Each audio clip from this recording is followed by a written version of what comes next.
দেশকে ভালোবাসার নামে বিদেশে টাকা পাচার করে। পরিবারের সন্তানরা এদেশে পড়াশোনা করে না, তাদেরকে পড়াশোনা করে অন্য দেশে। তারা এদেশে বাড়িগাড়ি করে না।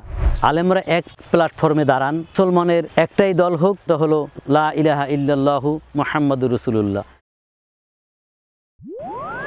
আসসালামু আলাইকুম ওয়া রাহমাতুল্লাহি ওয়া বারাকাতুহু। প্রিয় দেশবাসী, আপনারা কেমন আছেন? নিশ্চয়ই আল্লাহ সুবহানাহু ওয়া তাআলা আপনাকে আমাকে সুস্থ রাখছেন, ভালো রাখছেন। এই বাংলাদেশে আমার জন্ম, আমি জন্মসূত্রে একজন বাঙালি। সেক্ষেত্রে আমার জন্মলগ্ন থেকে অনেক কিছুই দেখেছি, অনেক কিছুই শিখেছি, অনেক কিছু বুঝেছি, কিন্তু কথা বলার মতো স্পেস কোথাও পাইনি এবং বলার সুযোগও হয় না। এ দেশটাকে যারা দেশপ্রেম হিসাবে পরিচয় দেয়, ইতিপূর্বে আমি বাংলাদেশের অনেক রাজনৈতিক দলের চরিত্র দেখেছি। তারা দেশকে ভালোবাসার নামে বিদেশে টাকা পাচার করে। বিদেশে টাকার পাচার করে নাই ইতিপূর্বে কোনো রাজনৈতিক দলের চরিত্র থেকে আমি দেখি নাই। এদেশকে যারা ভালোবাসতে চায় তাদেরকে চিরতরে জীবন হারাতে হয়। এমন কেন? দেশ নিয়ে তো ষড়যন্ত্র করেন। এই দেশটাকে কে ভালোবাস? যে ভালোবাসার জন্য এগিয়ে আসে, তার নামে বিভিন্ন মিথ্যা মামলা, বিভিন্ন ষড়যন্ত্রমূলক কথা, বিভিন্ন মানহানির কথা, এগুলো দিয়ে তাকে ফাঁসানো হয় এবং তাকে মেরে ফেলা হয়।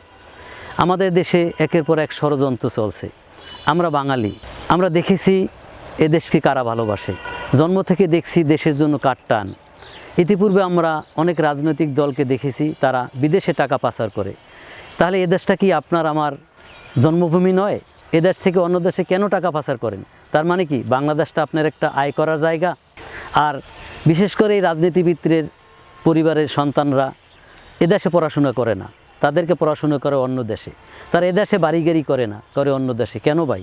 তাহলে দেশপ্রেম নামে মিথ্যা কথা কেন বলছি আমরা? সাধারণ আমজনতা জানে দেশপ্রেম কাকে বলে, দেশকে কারা ভালোবাসে। আমি এ প্রসঙ্গ বাদ দিয়ে আমি যেতে চাই আলেম সমাজের দিক। আমি বলছি এদেশের আলেমদেরকে, আপনারা আর কবে এক হবেন? আলেমদের এক হওয়ার সময় এত দেরি কেন?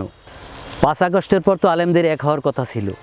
আর কত আলেমের লাশ দেখলে আপনারা একতাবোধের ঘোষণা করবেন? কেহই স্থায়ী হয়নি। প্রত্যেকের পতন কিভাবে হয়েছে, ইতিপূর্বে আমাদের এক জালিম সরকারের পতন কিভাবে হয়েছে দেখেছেন। এ থেকে শিক্ষা নিয়ে আলেমরা অন্তত এক হন। আলেমরা এক প্ল্যাটফর্মে দাঁড়ান।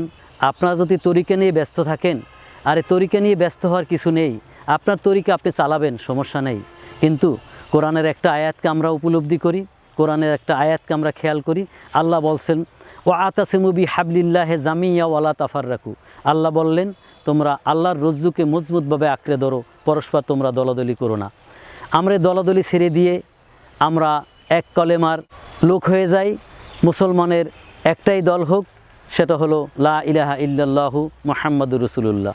আমরা এক পতাকার তলে মুসলমান যেন আসতে পারি, সে তৌফিক আমাদেরকে দান করুক।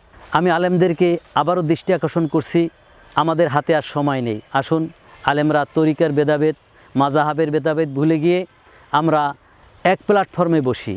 তারপরে যার যে তরিকা নিয়ে চিন্তা করব পরে। আগে দেশ বাঁচাই, দেশের মানুষকে রক্ষা করি।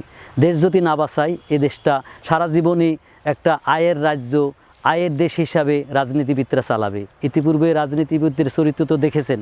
এমন কোনো রাজনীতিবিদ ছিল না যারা দেশের বাইরে টাকা পাঠায় নাই। ভালো কাকে বলবেন? আমি ভালো আমার জন্ম থেকে কাউকে দেখি নাই।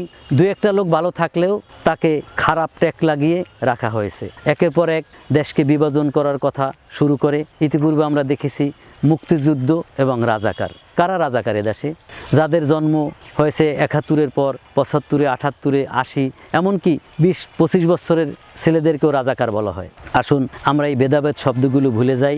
আমরা সকলেই এদেশে জন্মগ্রহণ করেছি, আমরা সকলে ভাই ভাই, আমরা এদেশে থাকতে চাই। এদেশের সাথে যারা শত্রুতা করবে, সে যেই হোক, আমরা তার বিরুদ্ধে রুখে দাঁড়াবো। এবং আলেমদেরকে আমি আবারও বলি, এখনও ভেদাভেদের সময় নেই, এখন আমাদের এক হওয়ার সময়। আর যারা আয় বাণিজ্য করে বিদেশে টাকা পাচার করছি, আমি তাদেরকে বলবো, বেশি খাওয়ার জায়গা নাই তবু করো খাই খাই, বেশি খাওয়ার জায়গা নাই তবু করো খাই খাই, এ খাওয়ার রাস্তায় একদিন বন্ধ হয়ে যাবে, জন্মিলে মরিতে হবে, জন্মিলে মরিতে হবে। বাইরে টাকা পয়সা পাচার প্রচার করে কোনো লাভ নেই। আপনাকে আমাকে একদিন মরতেই হবে। জন্ম একদিন হয়েছে, মৃত্যু একদিন অনিবার্য হবেই।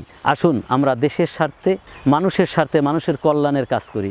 মানুষের ক্ষতি হয় এমন কাজ আমরা করব না। আজকে থেকে আমরা প্রতিজ্ঞাবদ্ধ হই, আমরা বাঙালি, আমরা এক জাতি, বাঙালির ভিতরে কোনো ভেদাভেদ থাকবে না। আমরা এক নীতিতে আসি। আমরা নেতা হতে চাই না, প্রত্যেকে আমরা নীতির পরিবর্তন করব, নেতা হব না, নীতির পরিবর্তন করব। আশা করি আমার কথাগুলো সকলেই বুঝতে পারছেন। আসসালামু আলাইকুম ওয়া রাহমাতুল্লাহি ওয়া বারাকাতুহু।